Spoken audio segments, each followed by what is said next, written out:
Em 24 de fevereiro de 1989, os passageiros de um Boeing 747 passaram por momentos dignos de um filme de terror enquanto voavam dos Estados Unidos até Sydney, na Austrália. Infelizmente, 9 pessoas perderam a vida naquele dia. Hoje você vai conhecer todos os detalhes sobre o que aconteceu com esse voo.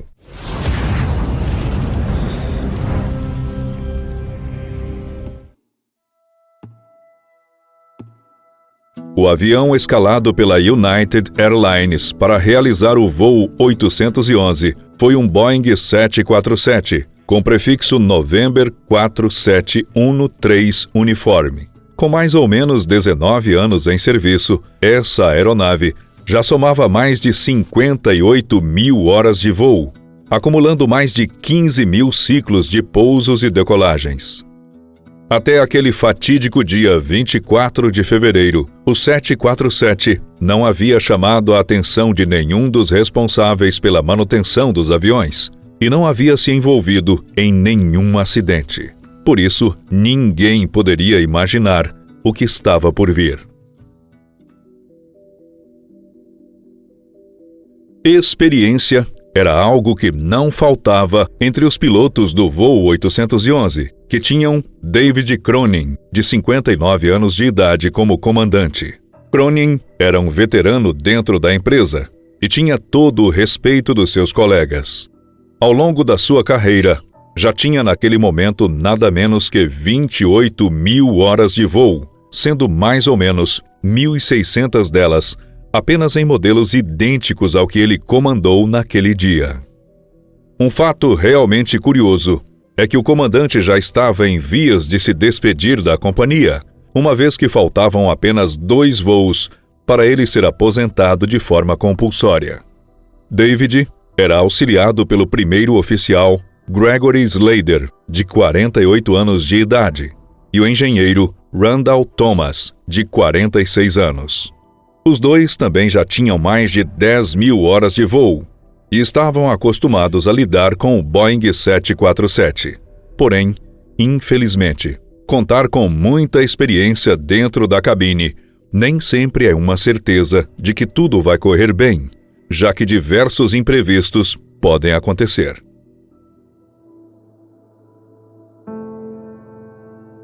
O voo 811 saiu do Aeroporto Internacional de Los Angeles, na Califórnia, e o seu destino era o Aeroporto de Sydney, na Austrália. Mas ele deveria fazer pequenas paradas em Honolulu, no Havaí, e em Auckland, na Nova Zelândia. A primeira parte da viagem correu de acordo com o esperado, e não foi registrada nenhuma intercorrência. Mas os problemas começaram a surgir após a escala em Honolulu. Depois de fazer a parada programada, o avião decolou a partir do aeroporto localizado no estado americano do Havaí, a 1h52, com 337 passageiros, além dos 18 tripulantes que cuidavam para que tudo corresse bem.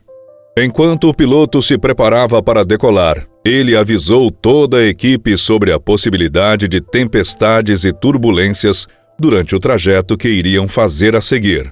E os passageiros haviam sido instruídos a manterem os cintos de segurança afivelados. Porém, mais ou menos 17 minutos depois da decolagem, o avião sofreu uma explosão de grandes proporções, enquanto voava a mais ou menos 22 mil pés, um pouco mais de 6.700 metros de altura. De acordo com os relatos, foi ouvido um som semelhante ao de uma bomba por quem estava dentro da aeronave. E por isso a tripulação logo imaginou que o Boeing havia sido alvo de um ataque. A explosão fez com que a porta de carga dianteira fosse aberta, fazendo também um rasgo na fuselagem. Os danos causaram uma perda na pressão do interior do Boeing e 10 assentos acabaram sendo ejetados de forma imediata. 2 deles estavam vazios, mas os 8 passageiros que ocupavam os demais bancos acabaram morrendo naquele momento, sem que seus restos mortais jamais tenham sido encontrados. Uma das comissárias de bordo quase foi arremessada para fora do avião, Mas seus colegas, com a ajuda de alguns dos passageiros, conseguiram puxá-la de volta até um local seguro. Sem saber exatamente o que estava acontecendo, o comandante David Cronin precisou usar toda a sua experiência para encontrar uma maneira de devolver os sobreviventes ao solo sem causar novas fatalidades.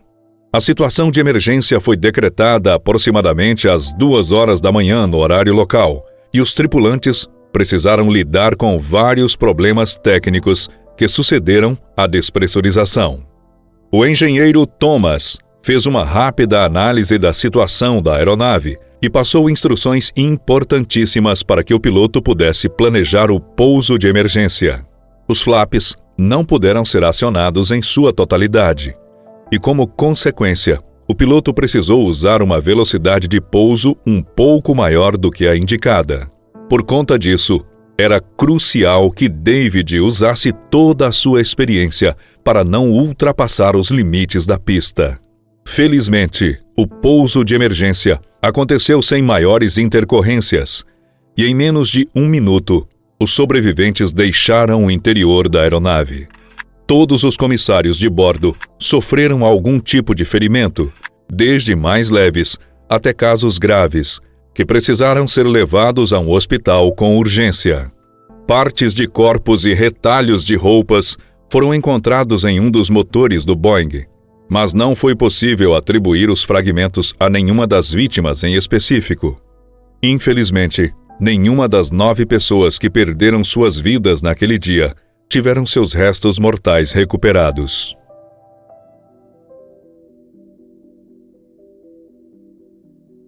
Durante as investigações, as autoridades precisaram se desdobrar para encontrar fragmentos da porta de carga do Boeing, já que eles seriam cruciais para uma conclusão detalhada sobre o que causou o acidente. Foi apenas entre os meses de setembro e outubro de 1990 que 2 partes da porta foram encontradas no Oceano Pacífico, a uma profundidade de mais ou menos 4.000 metros.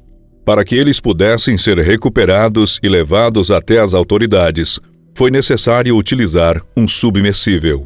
Depois de um extenso estudo sobre todos os detalhes que envolveram a explosão daquele fatídico 24 de fevereiro, as autoridades chegaram a uma conclusão.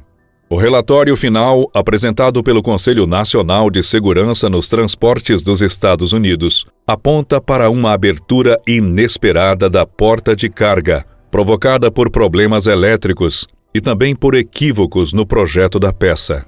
Os peritos sugerem que um curto-circuito deu início a uma sobrecarga nas travas da porta, causando um diferencial na pressão e na aerodinâmica, em última instância, a descompressão explosiva. Para evitar que situações como essa voltem a acontecer, o Conselho exigiu que as companhias aéreas tivessem maior cuidado com o sistema de travamento das portas de carga, e a grande maioria das aeronaves receberam novas peças. Como não poderia ser diferente, a tripulação do voo 811 da United Airlines foi merecidamente premiada pelos seus atos de heroísmo durante os momentos de terror vividos naquela noite. David Cronin, visto por muitos especialistas em aviação como um verdadeiro herói, faleceu em 2010 com 81 anos de idade. Houve algum acidente aéreo que você gostaria que fosse abordado em nossa série? Então, deixe a sua sugestão nos comentários. Muito obrigado pela sua companhia e te espero no vídeo que está aparecendo em tela.